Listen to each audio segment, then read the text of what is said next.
হবিগঞ্জ থেকে ২০ কিলোমিটার দূরে পাহাড় ঘেরা এক গ্রামে রয়েছে নীল দিঘি, একটি পরিত্যক্ত জলাশয় যেটা ঘিরে বহু বছর ধরে গুজব রটে আছে। সায়েম একজন শহরের সাংবাদিক, রহস্যময় জায়গাগুলোর উপর রিপোর্ট বানায়। সে শুনেছিল এই নীল দিঘিতে নাকি রাত ১২টার পর হেঁটে বেড়ায় এক সাদা শাড়ি পরা মহিলা, যার মুখ দেখা যায় না।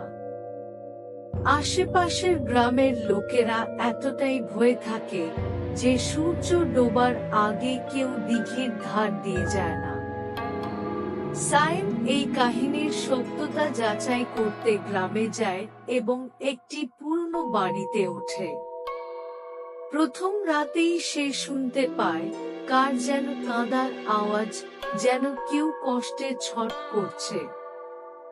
পরদিন সকালে সে গ্রামের বৃদ্ধদের সঙ্গে কথা বলে জানতে পারে ২৫ বছর আগে এক নববধূ রুনা এই দিঘির পানিতে আত্মহত্যা করেছিল।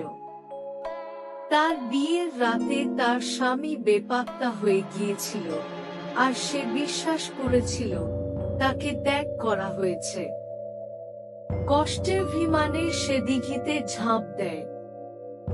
গ্রামের মানুষ বলে রুনার আত্মা এখনো তার স্বামীর অপেক্ষায় দিঘির ধারে হেঁটে বেড়ায়। অনেকেই বলেছে রাতে কেউ একা গেলে তাকে সাদা শাড়ি পরা রুনা পেছন থেকে ডাকে। তবে সায়েম ভয় পায় না। সে সিদ্ধান্ত নেয় রাত ১২টায় নিজে দিঘির ধার ঘুরে দেখবে। রাত ১১:৫৫। চারদিকে পিনপতন নিস্তব্ধতা। কুয়াশার চাদরে ঢেকে আছে পুরো দিঘি। হঠাৎ পেছন থেকে একটা হালকা সুরেলা গলার আওয়াজ, তুমি ফিরে এসেছো। সায়েম ঘুরে দেখে কেউ নেই, কিন্তু তার গায়ের লোম দাঁড়িয়ে যায়।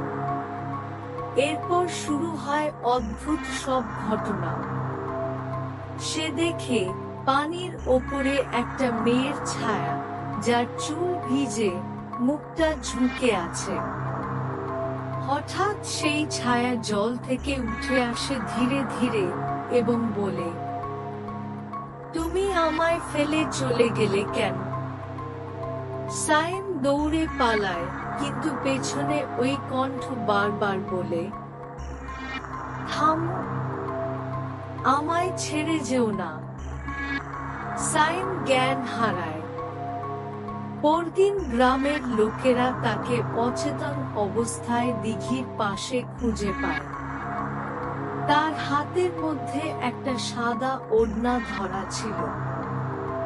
আর তখন থেকেই সায়েম তার রিপোর্ট শেষ করলেও সে মাঝে মাঝে রাতে ঘুমের মধ্যে বলত, রুনা, আমি ফিরে এসেছি।